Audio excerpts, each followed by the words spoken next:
Fa 20 anys, Fronte farà 20 anys que governa el Partit Popular d'una manera monolítica,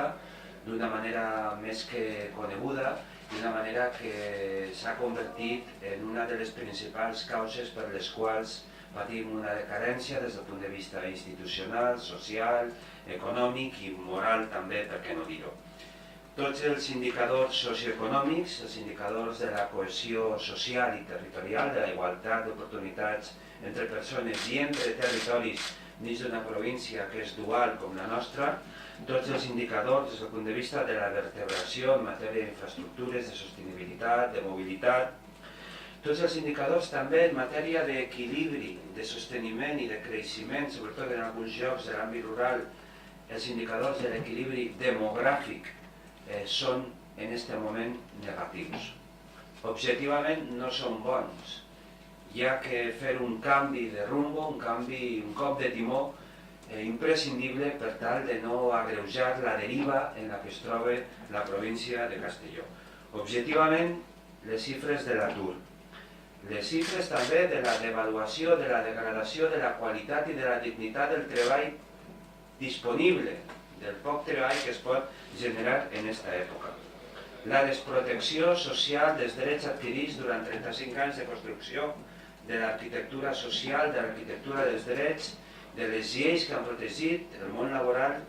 durant molts anys, la destrucció de tot això. I sobretot, la manca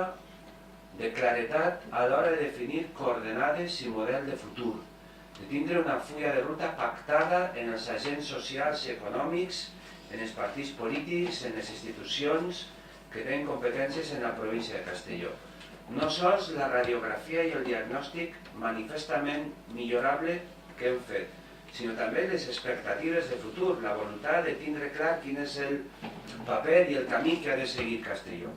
Tot això ens impulsa a donar un pas endavant i a generar, indudablement, alternatives des d'un partit que estem en situació de pregovern. Per tant, afegir també una dada, sectors emblemàtics, com és el de la construcció, que ha passat de tindre 27.000 empleos directes a tindre 15.000. Em quedaré sols en aquesta dada que afecta al principal sector de l'economia provincial per a marcar un exemple que simbolitza clarament la caiguda, la mortalitat empresarial que hem viscut, que s'ha registrat en els últims anys. Ja no pena ni parlar de sectors com el de la construcció, que pràcticament han sigut devastats en la nostra província. Això des del punt de vista objectiu. Però des d'un altre punt de vista que podríem anomenar intangible o subjectiu, que no és així, sinó que té una repercussió clara i material en la vida de les persones i dels ciutadans, també ens preocupa moltíssim la reputació de la província de Castelló.